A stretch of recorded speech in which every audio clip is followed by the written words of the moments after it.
پاکستان میں 7.6 ملین 76 لاکھ نوجوان ایسے ہیں کہ جو ڈرگس ایڈکشن کا شکار ہیں. ٹھیک ہے. جس میں ڈفرینٹ قسم کی ڈرگس کے وہ اس حد تک عادی ہو چکے ہیں کہ ان کے بغیر وہ رہ نہیں سکتے. دوسری سائڈ پہ یہ ہے کہ ہمارے نوجوانوں کی بڑی تعداد ایسی ہے کہ جو اسکول کالجز یونیورسٹیز میں نشے کی عادی ہے, اور باقاعدہ بڑے بڑے سپلائرس ہیں کہ جو یونیورسٹیز میں کالجز میں اس نشے کو سپلائی کرتے ہیں.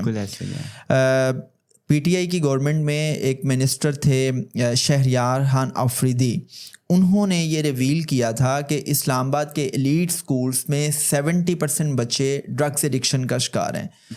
اچھا, اب میں آپ کے ساتھ نا یہ جو چیزیں شیئر کر رہا ہوں, یہ جو ڈیٹا شیئر کر رہا ہوں, ڈیٹا یہ بتاتا ہے کہ پاکستان از اے کنٹری یو این کی رپورٹ کے مطابق کہ ہر سال 40,000 نوجوان جو ہے مزید نشے کی لت میں مبتلا ہوتے جا رہے ہیں. یہ بڑھتی جا رہی ہے. اچھا, یہ جو ابھی آپ نے بات کی ہے نا ویلو کی, آپ ویلو کی بات کر رہے ہیں, آپ کبھی اسکول کالجز یونیورسٹیز کے ڈسپرسل ٹائم کے بعد آپ نوجوانوں کو دیکھیں کہ آپ کو جو پان سگریٹ کی جو شاپس ہیں وہاں پہ آپ کو اسکول گوئنگ جو لڑکے ہیں وہ آپ کو وہاں پہ سوٹے مارتے ہوئے نظر آئیں گے. آپ پبلک پارکس میں چلے جائیں, آپ کو پبلک پارکس میں اسٹوڈنٹس جو ہیں وہ چرس کے سگریٹ بھرتے ہوئے نظر آئیں گے. یہ آپ جو ویلو کی بات کر رہے ہیں یہ بیسیکلی لوزنجز ہیں, یہ نکوٹین پاؤچز ہیں, اور یہ بڑے ہی سستے ہیں. اچھا, یہ ٹیبلٹ نہیں ہے, یہ ٹیبلٹس نہیں ہیں, یہ بیسیکلی نکوٹین کے پاؤچز ہیں. اور اس بارے میں تھوڑے سے فیکٹس آپ کے ساتھ شیئر کرتا ہوں کہ برٹش ٹبیکو کمپنی نے اس کی تشہیر کے لیے 1 بلین پاؤنڈس جو ہے نا وہ خرچ کی ہیں, اور پاکستان میں باقاعدہ ٹک ٹاکرز کو انفلوئنسرز کو ہائر کیا گیا کہ اس کو پروموٹ کیا جائے. اچھا, انہوں نے اس کو اس انداز سے پروموٹ کیا ہے کہ وہ یہ کہتے ہیں کہ جی اگر کسی نے اسموکنگ چھوڑنی ہے, اگر کسی نے ڈرگس کی لعنت سے چھٹکارا پانا ہے تو وہ کیا کریں کہ وہ ویلو کے پاؤچز کو یا لوزینجز کو وہ کیا لیں گے اور وہ کسی بھی نشے کو چھوڑ سکتے ہیں. جبکہ یہ بالکل بیس لیس ہے, یہ ارریشنل ہے, یہ ارریلیونٹ ہے. یہ ساری کی ساری ایک بہت بڑی مارکیٹ فورسز کی ایک تشہیری مہم ہے کہ جس میں وہ نوجوانوں کو نشے کی لت میں مزید مبتلا کر رہے ہیں. اور اس میں یہ چیز شیئر کرتا چلوں کہ یہ جو نکوٹین کے پاؤچز ہیں اس کی لت اتنی بری ہے کہ ایک لڑکا ہر 10 منٹ کے بعد 15 منٹ کے بعد وہ ایک پاؤچ کو اپنے منہ میں رکھتا ہے. ایک تو یہ ہے کہ جب آپ اس کو منہ میں رکھتے ہیں تو پتہ بھی نہیں چلتا کہ آپ نے اس کو منہ میں رکھا ہوا ہے. اب اگر آپ اس کے ریپرکشنز کو دیکھیں, آپ اس کے نتائج کو دیکھیں, تو اس کے نتائج یہ ہیں کہ اب نوسیا کا ایشو ہے, آپ کے اسٹمک ایشوز ہیں, آپ کے دل کی دھڑکن تیز ہو جاتی ہے.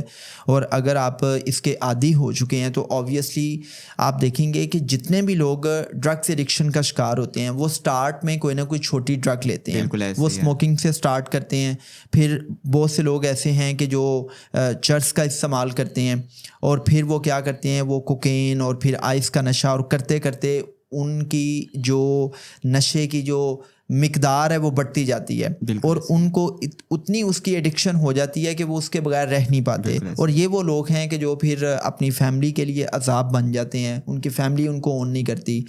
اب یار یہ جو میں نے سارے آپ کے ساتھ تلخ حقائق شیئر کیے ہیں نا, یہ تو اپنی جگہ پہ ہیں, لیکن وی ہیو ٹو انڈرسٹینڈ کہ جو ہمارے پیرنٹس ہیں وہ کہاں پہ ہیں, ہماری جو لا انفورسمنٹ ایجنسیز ہیں وہ کہاں پہ کھڑی ہیں. اب میں پہلے تو یہ ماں باپ سے یہ سوال کرتا ہوں نا کہ اگر ہم وہ شہریار افریدی صاحب کی اس رپورٹ کو پڑھیں تو پتہ یہ چلتا ہے کہ جو ایلیٹ سکولز ہیں وہاں پہ 70% اسٹوڈنٹس یہ ڈرگس لیتے ہیں.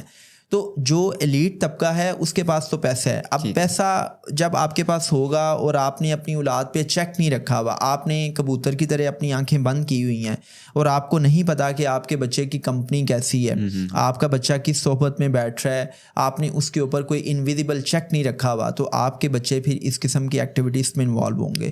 دوسری چیز یہ ہے کہ جب آپ نے اپنی اولاد کو اچھے سے ریز نہیں کیا, آپ نے اپنی اولاد کی اچھے سے تربیت نہیں کی, تو یہ مسائل آئیں گے. اب تربیت کا مطلب یہ نہیں ہوتا کہ آپ کے بچے آپ کے سامنے بڑے کول بچے بن جاتے ہیں, وہ آپ کے سامنے بڑے معصوم بن جاتے ہیں, اور آپ کی غیر موجودگی میں جو ہے نا وہ ہر وہ کام کرتے ہیں کہ جن کاموں سے آپ ان کو روکتے ہیں. یہ تربیت نہیں ہوتی. تربیت دونس سمکی لالچ ترغیب کا نام نہیں ہے.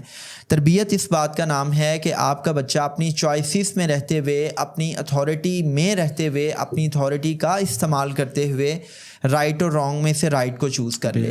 نیک کام کی رغبت اس کے اندر پیدا ہو جائے اور برے کام سے وہ اوائڈ کرنا چاہے. بھلے سے اس کے ارد گرد جو ہے وہ غلط لوگ غلط کام کر رہے ہوں, لیکن پھر بھی اس کے اندر اتنی جرت ہو کہ وہ دوسروں کو نہ کہہ سکے, وہ غلط کو غلط کہہ سکے, صحیح کو صحیح کہہ سکے, اور اس کے اندر وہ کانفیڈنس ہو کہ وہ اپنے سچ کے اوپر, اپنی پازیٹیو ویلیوز کے اوپر سٹینڈ لے سکے. اس کو کہتے ہیں تربیت. اب جب آپ اپنی اولاد کی تربیت نہیں کریں گے تو یہ مسائل تو آئیں گے. تو میں پہلی ریکویسٹ تو کروں گا ماں باپ سے کہ پلیز فار گاڈ سیک آپ اپنے بچے کی میٹیریلسٹک نیڈس کو پورا کرتے ہیں. فار گاڈ سے کہ آپ اپنے بچے کی نان میٹیریلسٹک نیڈس کو بھی پورا کریں, آپ اس کی ایموشنل نیڈس کو پورا کریں, آپ اپنے بچے کے ساتھ ایک ایموشنل بانڈنگ ڈیولپ کریں. اور جب آپ ایموشنل بانڈنگ ڈیولپ کرتے ہیں آپ اپنی اولاد کے لیے لائکیبل بنتے ہیں. جب آپ لائکیبل بنتے ہیں تو پھر آپ کے بچے آپ کا کہنا بھی مانتے ہیں, آپ ان کی تربیت کرنے کے بھی قابل ہوتے ہیں. بٹ پرابلم یہ ہے کہ آپ کو اپنے بزنس سے, آپ کو اپنی جاب سے فرصت ہی نہیں ہے, ماؤں کو ٹی وی ڈراموں سے فرصت نہیں ہے.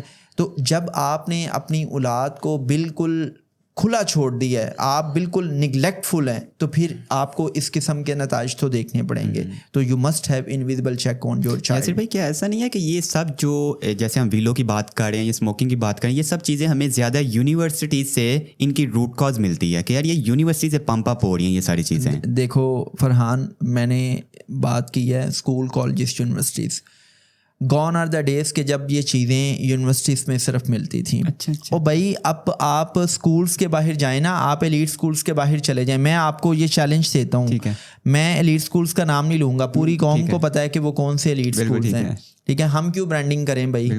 اور بھائی ایلیٹ اسکولس کے باہر آپ ڈسپرسل ٹائم پہ چلے جائیں, آپ کو وہاں پہ لڑکے چرس کے سوٹے مارتے ہوئے نہ نظر آئے تو آپ کہنا کہ یاسر عرفات آپ جو ہے نا بہت بڑا بھگتان لگا رہے ہیں, بہت غلط بات کر رہے ہیں. میں پورے وثوق سے یہ بات کر رہا ہوں کہ آپ کو اسکولس کے باہر, کالجز کے باہر لڑکے چرس کے سگریٹ پیتے ہوئے نظر آئیں گے, آپ کو ویلو لیتے ہوئے نظر آئیں گے. میں پچھلے دنوں ایک پیٹرول پمپ پہ گیا, وہاں پہ جو ٹک شاپ تھی, میں نے پانی لینا تھا, تو میں نے دیکھا کہ سر عام انہوں نے ویلو کے پیکٹس وہاں پہ ڈسپلے کیے ہوئے تھے. آئی واز سرپرائزڈ کہ یار آپ لوگوں نے اس کو یہاں پہ اتنا کھلے عام ڈسپلے کیا ہوا ہے. تو میں نے کہا کہ یہ کون لیتے ہیں؟ وہ کہتے ہیں سر ساتھ ہی آپ کے نظر میں 2 کالجز ہیں, اور کالجز کے اسٹوڈنٹس جہاں پہ ڈسپرسل ٹائم پہ آتے ہیں اور وہ لیتے ہیں اس کو. اور پھر یہ ہے کہ آپ اس کا چیک بھی نہیں رکھ سکتے, مطلب اسکول, کالجز, یونیورسٹیز کتنا چیک رکھ سکتی ہیں؟ یہ چیک پیرنٹس کو رکھنا ہے. اب آتا ہوں میں لا انفورسمنٹ ایجنسیز کی طرف. دیکھیں, it's the responsibility of the police to curb this menace. اس لعنت کو کرب کرنے کے لیے پولیس کو رول پلے کرنا پڑے گا, بٹ بڑی معذرت کے ساتھ یہاں پہ پولیس خود اس چیز کا حصہ ہے. دیکھو فرحان, یہ میں نے بڑی سخت سٹیٹمنٹ پاس کی ہے. میں یہ نہیں کہہ رہا کہ ساری پولیس اس میں انوالو ہے, لیکن پولیس میں ایسی کالی بھیڑیں, کرپٹ بھیڑیں موجود ہیں کہ جو خود بھی نشہ کرتی ہیں اور جو نشہ سپلائی کرنے والوں کی سرپرستی کرتی ہیں. بالکل ایسے ہی.